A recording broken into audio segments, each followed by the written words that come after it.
A história dos três reis magos. A maioria das pessoas conhecem os três magos ou simplesmente os magos do Oriente por conta da história de que eles foram visitar o rei dos judeus, viram a sua estrela, a estrela de Belém, a seguiram até encontrarem o menino.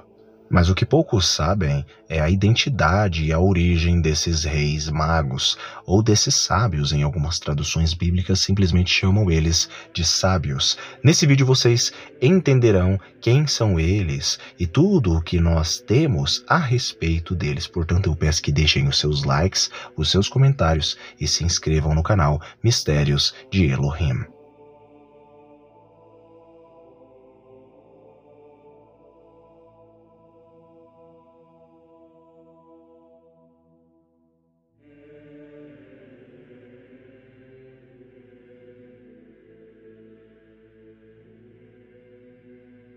No cristianismo, os magos bíblicos, ou os três magos bíblicos, também conhecidos simplesmente como três reis magos, são estrangeiros ilustres que visitaram Jesus após o seu nascimento, levando presentes de ouro, incenso e mirra em homenagem a ele. Eles são comemorados no dia da festa de Epifânia, as chamadas Dia dos Três Reis, e comumente aparecem nas celebrações da Natividade do Natal. Os magos aparecem apenas no Evangelho de Mateus, que afirma que eles vieram do Oriente, no grego apo anatalon. Vieram para adorar aquele que nasceu, o Rei dos Judeus. Seus nomes, origens, aparências e número exato não são mencionados e derivam de inferências ou tradições de cristãos posteriores. No cristianismo ocidental, eles geralmente são considerados três em número, correspondendo a cada presente que deram. No cristianismo oriental, especialmente nas igrejas siríacas, eles geralmente são 12. Da mesma forma, o status social dos magos nunca é declarado, embora algumas traduções bíblicas os descrevem como astrólogos. Eles foram cada vez mais identificados como reis, pelo menos no terceiro século, o que estava de acordo com as interpretações cristãs das profecias do Antigo Testamento de que o Messias seria adorado por reis. Ou seja, segundo profecias do Antigo Testamento, o Messias deveria ser adorado por reis. O mistério das identidades e antecedentes dos magos, combinado com seu significado teológico, fez deles figuras proeminentes na tradição cristã. Eles são venerados como santos ou mesmo mártires em muitas comunidades cristãs e são o tema de inúmeras obras de arte, lendas e costumes. Observadores seculares e cristãos notaram que os magos servem popularmente como um meio de expressar várias ideias, símbolos e temas. A maioria dos estudiosos considera os magos como figuras lendárias. Falando sobre o relato bíblico, os presépios tradicionais retratam três homens sábios visitando o menino Jesus na noite de seu nascimento, em uma manjedoura, acompanhados pelos pastores e anjos, mas isso deve ser entendido como uma convenção artística que permite que as duas cenas separadas da adoração dos pastores na noite do nascimento e a posterior adoração dos magos sejam combinadas por conveniência. O único relato bíblico em Mateus 2 simplesmente apresenta um evento em um ponto não especificado após o nascimento de Cristo, no qual um grupo inumerável de homens sábios não nomeados, eles são apenas chamados de magoi. No caso, esses magos ou sábios o visitam em uma casa, no caso em grego oikian, não em um estábulo. A nova versão padrão revisada de Mateus 2, 1-12 descreve a visita dos magos desta maneira.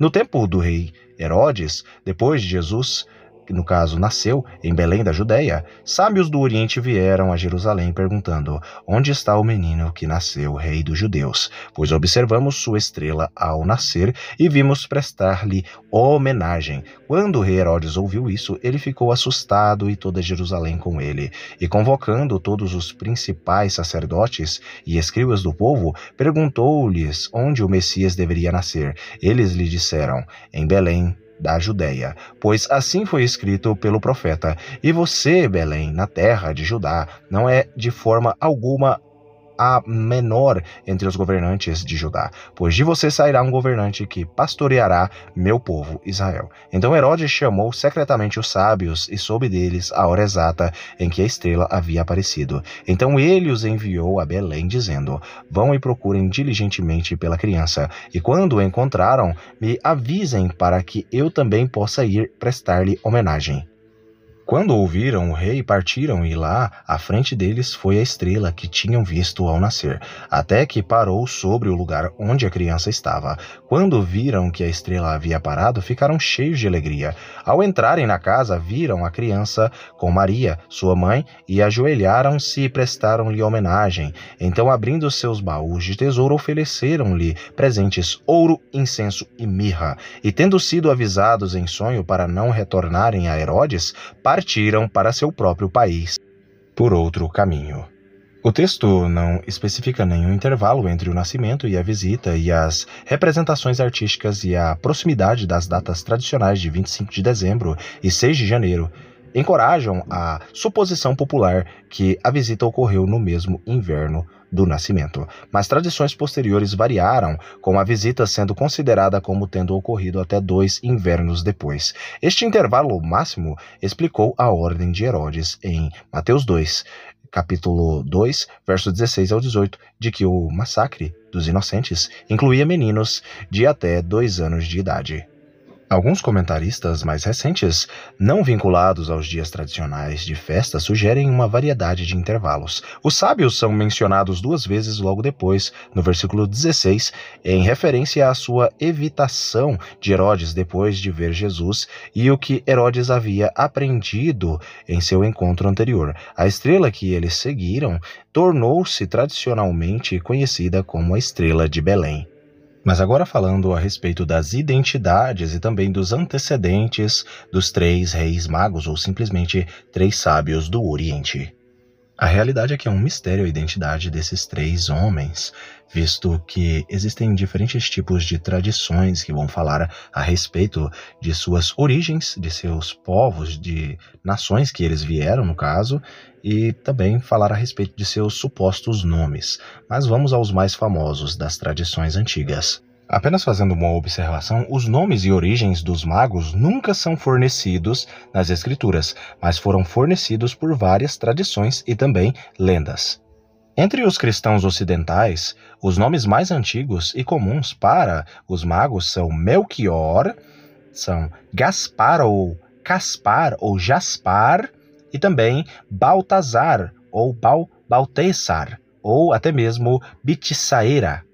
Esses nomes aparecem pela primeira vez em uma crônica religiosa do século VIII, Excerpta Latina Barbari, que é uma tradução latina de um manuscrito grego perdido, provavelmente composto em Alexandria, cerca de 2 séculos antes.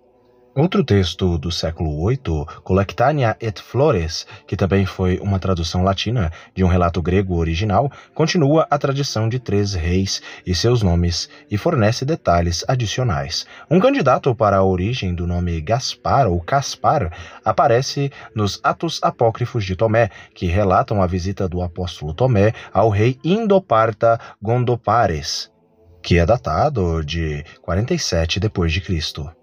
Também conhecido como Gundaparassa, do qual Gaspar pode derivar, como corruptela de Gaspar, Gondopares declarou independência dos Arsácidas e governou um reino que abrange o atual Irã, Afeganistão e Paquistão.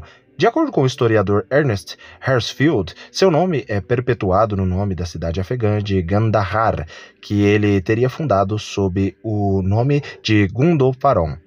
No cristianismo oriental, os magos têm nomes variados. Entre os cristãos sírios, eles são Larvandad, Gushnafsaf e Hormisdas.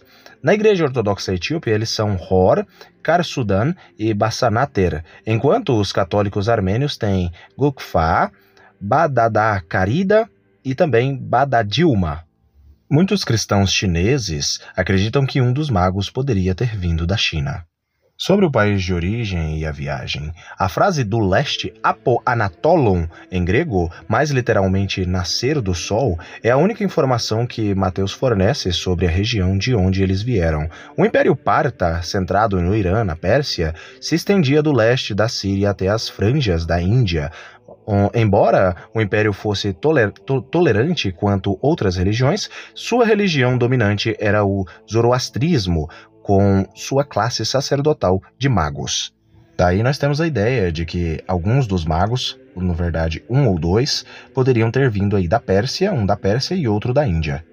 Embora o relato de Mateus não cite explicitamente o motivo ou a motivação para a sua jornada, além de ver a estrela no leste, que eles consideram ser a estrela do rei dos judeus, o apócrifo Evangelho da Infância Siríaco afirma em seu 3º capítulo que eles estavam seguindo uma profecia de seu profeta Zarodocat ou Zoroastro. Existe uma tradição armênia que identifica os magos de Belém como Baltazar, da Arábia, vindo da Arábia, Melchior, vindo da Pérsia, e Gaspar, vindo da Índia. Ou, no caso, seriam basicamente um árabe, um persa e um indiano. O historiador John de Hildesheim relata uma tradição na antiga cidade da Rota da Seda, da Tashila, no atual Punjab, Paquistão, de que um dos magos passou pela cidade a caminho de Belém. Sebastian Brock, um historiador do cristianismo, disse: não há dúvida de que foi entre os convertidos do zoroastrismo que certas lendas foram desenvolvidas em torno dos magos dos evangelhos. Anders Hultgard concluiu que a história evangélica dos magos foi influenciada por uma lenda iraniana sobre os magos e uma estrela que estava conectada com as crenças persas na ascensão de uma estrela provendo o nascimento de um governante, com mitos que descrevem a manifestação de uma figura divina em fogo e também luz. Por conta da falta de textos falando mais abrangentemente a respeito dos magos, a identidade deles continua permanecendo em mistério, e nós não sabemos corretamente de onde eles vieram. O mais claro seria de que eles vieram da própria Pérsia e até mesmo da Índia, mas isso é uma opinião própria minha. Eu espero que vocês tenham gostado do vídeo. Escrevam aqui nos comentários se vocês conheciam a respeito das origens, das identidades aí desses magos. Um abraço e fiquem todos com Elohim.